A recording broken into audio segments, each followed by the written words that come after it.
大家好，歡迎收聽或者收睇斜槓師姐，每一集都會同大家分享同斜槓相關嘅主題，或者我嘅斜槓生活。轉眼間已經大半年冇同你哋見面啦，所以今集主要就想同大家分享一下我過去呢幾個月究竟去咗邊，做咗啲乜嘢，而家嘅生活又係點樣。希望可以同你哋多啲嘅互動啦，而我自己都需要 warm up 翻個人啦，重新再錄翻影片嘅。喺過去呢大半年對於我嚟講都有幾大嘅轉變嘅。第一個轉變就係我轉換咗我嘅身份啦，就由林小姐變咗梁太啦。喺8月份我喺美國拉斯維加斯註冊結婚之後就同埋我嘅老公啦翻嚟香港同啲親友補翻啲慶祝嘅 party。我搞咗2場 party 啦，同埋1場晚宴嘅。第一場 party 就係同我啲瑜伽學生食個午宴啦，大家影下相傾下偈。而晚宴我就邀請咗一隊專業嘅樂隊啦，同我哋一齊互動啦，唱下歌、跳下舞、食下嘢，非常之開心好玩嘅。然後第2日就同我哋嘅親戚補翻中式嘅敬茶，大家食餐飯，咁都有好多難忘嘅回憶。作為婚禮統籌我做咗婚慶10幾年啦，今次係唔同嘅身份啊，即係我係由統籌或者 MC 變成咗當日嘅主角，做咗新娘子。喺個台下望翻落去個感覺好震撼，一啲嘅熟悉嘅面孔，好多嘅相處嘅回憶，好多嘅點滴，好多嘅難忘時刻係真係喺個瞬間就會湧現翻出嚟啦。亦都有好多説話，當時係唔知點講，平時完全唔會有表達嘅問題，但係當日覺得有好多嘢超越咗語言，我表達唔到，但係我心底裏邊係好感謝每一位愛錫我同 Jackie 嘅朋友啦。喺台上望落去係好震撼嘅，亦都收到晒你哋對我哋嘅祝福，衷心多謝每一位出席嘅朋友。老土啲講句啦，真係招呼唔到，而同時間亦都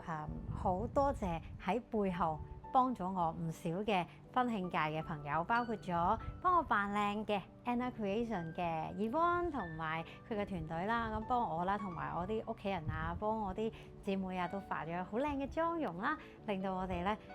影相出嚟就可以呈現我哋最靚嘅一面。咁當然亦都要唔少得幫我捕捉呢啲難忘時刻嘅攝影團隊啦，大石Match、John、Edwin 同埋 Colin， 多謝你哋幫我哋拍攝嘅每一個 moment， 亦都有唔同嘅角度，當日睇唔晒嘅，係後來睇翻，感受到啦。咁而會場咁靚亦都要多謝我嘅花藝師 Mimi， 同埋我嘅 backdrop 背後都有中學同學兼我嘅婚慶好拍檔 Crystal 幫我去做一啲嘅設計啦，同埋個美術指導嘅有 Mimi 啦，同埋 Crystal 令到個會場好靚。亦都要多謝當日就係好早已經嚟到會場 set up 嘅工作人員，多謝晒。咁當日其實就我喺第一場主要就係希望可以有多啲時間同我啲瑜伽學生去互動，亦都好難得去邀請咗喺20幾年前見證住我入行、鼓勵我好多嘅師姐去分享我呢份喜悅。其實你哋真係睇住我大嘅，睇住我喺瑜伽路裏邊嘅成長，都好感激。即係喺我嘅瑜伽教學裏邊即係有好好嘅師姐鼓勵我啦，同我一齊學習啦，亦都有我台下嘅所有嘅學生們啦。佢哋由跟咗我學瑜伽最少嘅可能1年半載啦，亦都有啲係超過10年嘅。大家經歷咗好多，亦都睇住見證住佢哋嘅身體改善啦。佢哋喺瑜伽班裏邊亦都建立咗友誼。我哋已經超越咗老師學生，我哋好似一家人咁樣。所以第一場我覺得好溫馨嘅，亦都好難得啦。因為平時我哋喺瑜伽班個個都着運動衫噶嘛，即係好少，應該第一次即係大家係 dress up，即係着翻唔係運動衫啊嘛。可以影一啲靚相，有一個好 proper 好靚嘅 backdrop 去留念啊，好感激嗰日亦都好好嘅天氣啦。好啦，完成咗個午宴之後晚宴就真係要多謝我嘅樂手朋友啦。咁音樂人 Damon Lau 真係識咗20幾年嘅好朋友，嗰日要做演唱會嚟唔到參與，不過安排咗一班非常之專業嘅樂手啦，佢哋好有 heart， 亦都花咗好多心思去幫我安排即係成個音樂嘅流程氣氛陪我一齊練歌夾歌。除此之外仲有幾位客席嘉賓嘅音樂人，包括幫我彈琴嘅好朋友 Hami， 幫我彈琴嘅中學老師 Bonita 同埋我嘅中學師弟 Kelvin，多謝你哋花咗好多心思時間去練歌去彩排。其實婚宴嘅統籌咧對於我嚟講係好輕鬆嘅，但係呢一 part 咧即係揀歌啊練歌咧，我係相對比較緊張啲嘅。多謝你哋嘅配合，讓我可以美夢成真。多謝多謝。咁就當然要多謝我嘅老公啦，因為佢係成個婚禮佢好配合我啦，亦都係想我開心啦，即係去令到每一個流程係我想做到嘅效果啦，非常配合啊！多謝我嘅老公 Jackie， 同埋一定要多謝我嘅每一位出席嘅親友。好老土咁講句，真係招呼唔到，而且場地所限啦，我亦都唔能夠請晒所有我嘅好朋友嚟到會場。咁希望大家唔好介意你哋送俾我哋嘅心意祝福，所有嘢咧都係我哋收到晒，銘記於心，好感動，好感恩。多謝你哋每一位嘅愛，每一位嘅出席已經係一個祝福嚟㗎啦。多謝多謝。喺斜槓生活裏邊咧，我覺得最大嘅得着咧就係我真係可以喺唔同界別裏邊度建立友誼。嗱，頭先咧聽到婚慶界啦，已經好多人幫我手啦，又有扮靚嘅，有場地佈置嘅，有音樂嘅，多不勝數。咁而同一時間咧，我喺我嘅婚禮統籌之外，都做好多婚禮司儀啦，亦都識咗其他嘅我哋叫做行家啦，另一班團隊嘅婚禮統籌嘅好朋友。咁佢哋其實都好愛錫我，因為大家都知道年尾婚禮旺季啦，但係我邀約嘅時候咧，佢哋都去即係一聽到就好啊，好，即係你會 feel 到佢哋係為我咁就好高興，亦都即係撥開佢哋繁忙嘅 schedule 嚟參與啦。好多謝我嘅婚慶界嘅好朋友，一班 wedding planner 朋友啦，亦都要多謝律師朋友啦，多謝我啲化妝師朋友啦，呢啲婚慶界嘅朋友真係如有遺漏，唔好介意。即係我知道我哋其實除咗工作之外，私底下亦都係好難得建立到深厚嘅友誼啦。仲有我做呢個嘅企業培訓啦，都有好多嘅好朋友，成個 Dynamics 嘅創動力嘅團隊嘅朋友一齊嚟參與我嘅婚禮啦。咁其實真係我哋嘅成員太多啦，咁我唔能夠請晒所有嘅同事啦，希望大家唔好介意。仲有我自己嘅婚禮統籌同事 Pink Wedding 嘅同事啦，我嘅小學同學、中學同學、大學同學，仲有我出嚟做義工嘅一班好朋友。哇！我真係由超過18年，唔係喎，可能成20年，喺愛心力量識翻嚟做義工嘅好朋友啦，喺奧比斯認識嘅好朋友啦，仲有愛傳遞嘅好朋友啦。哇！而家真係驚遺漏，因為都已經半年以上嘅時間啦。咁就我係每一次睇翻即係啲相啊片啊，都覺得自己哇，原來即係我人生可能過咗一半啦，即係有咁多嘅人生經歷、人生嘅路，回頭一望，原來即係有好多係好難得、好珍貴嘅友誼，原來係即係一路都存在，即係自己係被愛包圍，好感動。即係多謝你哋每一位嘅愛錫，每一個界別嘅朋友，你哋真係由我出道或者即係我參與嗰項工作啦開始已經好錫我。多謝多謝，我都唔知點樣去用言語去表達啦。滿滿嘅幸福，多謝多謝。好啦，咁喺完成咗我呢幾場幸福嘅慶祝活動之後呢，咁我哋亦都去咗日本度蜜月啦，去咗大阪、京都玩完啦，我就返咗香港處理我年尾本身要處理嘅一啲工作啦，包括MC job 啊，呢啲嘅婚禮統籌啊，咁就忙到大概1月度啦，我又返嚟美國。